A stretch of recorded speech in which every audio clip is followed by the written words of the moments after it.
Season 4 कल से चालू हो रहा है। तो मीरा भाईंदर शहर वासियों के लिए एक अच्छी बात है, जो युवा युवती हैं काफ़ी इसका इंतज़ार करती हैं, क्योंकि वो मीरा भाईंदर शहर के बाहर ना जाके गरबा डांडिया इसी ग्राउंड पे खेलते हैं। ये जो ग्राउंड है 15 से 20 हज़ार यहाँ पे युवा युवती गरबा खेल सकते हैं। इसके साथ साथ इस लोटस नवरात्रि की मैं खास बताऊँ कि इस लोटस नवरात्रि में फिल्मी सितारों का जमावड़ा होता है। हर एक दिन एक नया कलाकार, बड़े बड़े नेता आते हैं, भारतीय जनता पार्टी के वरिष्ठ नेता आते हैं, इस गरबा का वो भी लुत्फ़ उठाते हैं कि किस तरह से मीरा भाईंदर में इतने बड़े पैमाने पर लोटस नवरात्रि किया जाता है। मैं आपको बता दूं, इस ग्राउंड को सही करने में लगभग 1 महीना लग गया कि यहाँ पे जब युवा युवती खेलने आए तो उन्हें किसी भी प्रकार का कोई कठिनाई या कोई दिक्कत ना हो। ये जो बनाया गया है, ये आप जो देख सकते हैं मिट्टी के ऊपर बनाया गया है कि अगर यहाँ पे युवा युवती गरबा खेलते हैं, डांस करते हैं तो उनका पैर भी ना दुखे, इस तरह का यहाँ लगाया जा रहा है। जिसके बारे में पूरी जानकारी लेने के लिए हमारे साथ में है मीरा भाईंदर के पूर्व आमदार नरेंद्र मेहता, जिनकी एक सोच होती है कि मीरा भाईंदर शहरवासी को किसी भी चीज़ के लिए बाहर ना जाना पड़े, इसलिए तो उन्होंने लोटस चालू किया है और कल से चालू हो रहा है लोटस सीजन 4। में जो 9 के 9 दिन डांडिया खेलने जाते, गरबा खेलने जाते, तो अधिकतर लोग मीरा भाईंदर के बाहर जाते, क्योंकि उन्हें वो यहाँ पे वो एम्बियंस नहीं मिलता था, वो साउंड नहीं मिलता था, वो म्यूज़िक नहीं मिलता था, वो कलाकार नहीं मिलता था। और इवन यहाँ तक कि मेरे परिवार वाले भी बोलते कि चलो किसी मुंबई चलते गरबा देखने के लिए, और ऐसे अनेक लोगों के परिवार में होता था।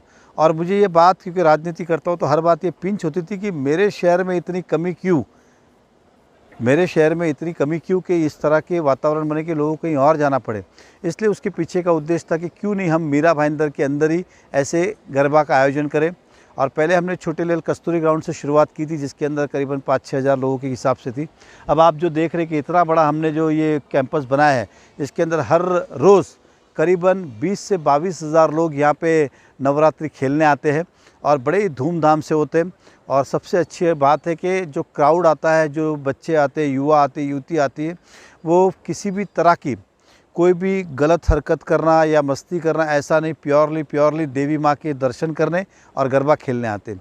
और हमें दिन ब दिन इसके अंदर प्रतिसाद मिला है और लोगों ने इसे बहुत सराहा है, प्रेम दिया है। हमारे जितने युवा आप देख रहे हो, ये पिछले 1-1.5 महीने से यहाँ पे मेहनत कर रहे हैं कि ये एक अच्छी वातावरण दे सके। आपने देखा होगा तो ये वुडन प्लेटफॉर्म है और ये वुडन प्लेटफॉर्म का एरिया करीबन 1 लाख स्क्वायर फीट से ज़्यादा है। ये प्लेटफॉर्म का एरिया पूरा वुडन प्लेटफॉर्म बनाया गया ताकि डांस फ्लोर मिले, गरबा अच्छे से हो, ताकि 9 दिन खेलने के बाद घुटनों में दर्द ना हो, कहीं पैर मोच ना आ जाए। इसलिए हम वुडन प्लेटफॉर्म एक जैसे लेवल का करते। साउंड भी उस क्वालिटी का है, लाइट भी वैसी है और कलाकार भी वैसे। तो इसको मीरा भाईंदर की जनता ने सराहा और मैं हमेशा यही कोशिश करूँगा कि मीरा भाईंदर रहवासियों को कभी भी किसी भी चीज़ के लिए कहीं शहर के बाहर नहीं जाना पड़े। चाहे वो नवरात्रि की बात हो, मूवी की बात हो, मॉल की बात हो, हॉस्पिटल की बात हो, स्कूल की बात हो, कॉलेज की बात हो।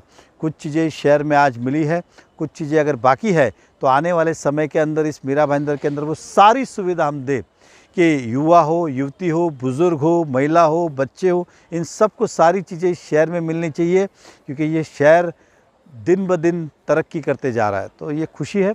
और 10 दिन ये दशहरे तक हम चलाते हैं, तो दशहरे तक ये नवरात्रि होगी। मूसा पाइक जिन्होंने इस मुंबई नगरी के अंदर सबसे पहले बड़े पैमाने पे शुरुआत की थी, तो वो मूसा पाइक के नाम से गरबा जाना जाता था और बहुत ही फेमस कलाकार है।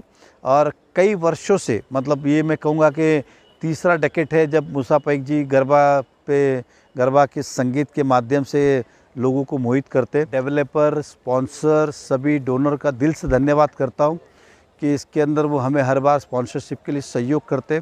तो इस शहर के उद्योगपति हो, समाज सेवक हो, इन सब का हम सम्मान करते और यहाँ पे वो आते। उनके साथ साथ कई सारे हमारे भारतीय जनता पार्टी के नेता भी यहाँ पे आने वाले, महाराष्ट्र प्रदेश अध्यक्ष भी आने वाले हैं, महिला अध्यक्षा भी आने वाली है। और फडणवीस साहब ने भी कहा है कि अगर वो चुनाव प्रचार में राजस्थान नहीं गए तो अवश्य वो यहाँ पर आएंगे।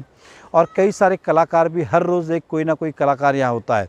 जैसे शुरुआत हर बार हम पहली आरती जितेंद्र कपूर जी, जो हमारे अच्छे स्नेही है, हमारे मित्र भी है, वो हर साल पहले दिन जब से नवरात्रि हुई हर साल वो आते, यानी कि कल वो यहाँ पे सुबह शाम को उपस्थित होंगे। और ऐसे कई सारे कलाकार हैं। तुषार कपूर जी है, रूपाली गांगुली जो अनुपमा सीरियल की फेमस कलाकार है एग्जाम्पल। अभी अभी गदर पिक्चर आई, उसके जो एक्टर और एक्ट्रेस है सिमरत कौर जी और हमारे उत्कर्ष जी, वो आने वाले। अनिल कपूर जी आने वाले हैं एग्जाम्पल। रिमी सेन जी है, आफ्ताब शिवदशानी जी है, रवि किशन जी है। ऐसे कई सारे कलाकार हैं, बहुत जन हैं और वो हमेशा इस मीरा भाईंदर के प्यार के लिए आते और 10 के 10 दिन कोई ना कोई कलाकार की उपस्थिति होगी ताकि इसकी रौनक और बढ़े। और सबसे बड़ी और अच्छी बात है कि ये फैमिली क्राउड है। मैं देवी माता का और शहर के नागरिकों का दिल से धन्यवाद करता हूँ कि आज तक इस गरबा में एक भी हाथापाई नहीं हुई, एक भी धक्का मुक्की नहीं हुई, ना ही कोई पुलिस कंप्लेंट हुई, ना ही कुछ हुई।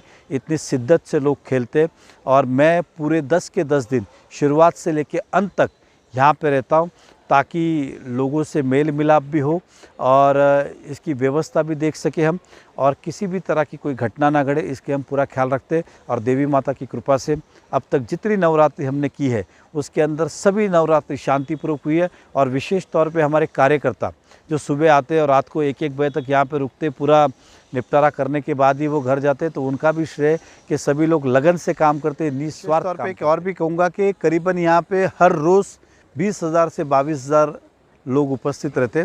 तो मैं कहूँगा अगर हो सके तो गाड़ी अवॉइड करें, आप स्कूटी मोटरसाइकिल पे आए, कार का उपयोग ना करें और रिक्शे का उपयोग करें अगर हो सके तो। लेकिन आप आएंगे तो भी सामने पार्किंग की व्यवस्था है, लेकिन जितना हो सके उतना कम उपयोग करें, ऐसी मैं विनती करना चाहता हूँ। 20,000-22,000 लोग आते, हमारे पास पार्किंग ग्राउंड भी है लेकिन कम पड़ता है, तो मोटरसाइकिल या स्कूटी पे आप आएंगे ज़्यादा अच्छा होगा। कार अवॉइड करें या रिक्शा का उपयोग करें। यहाँ पे रात को 12 बजे तक रिक्शा मिलते हैं, इसलिए किसी भी तरह की ट्रांसपोर्टेशन की चिंता नहीं है। तो आप सबसे विनती है शहरवासियों से, आइए हम सब मिलके झूमेंगे और आपकी सारी सुविधाओं का हम ख्याल रखेंगे।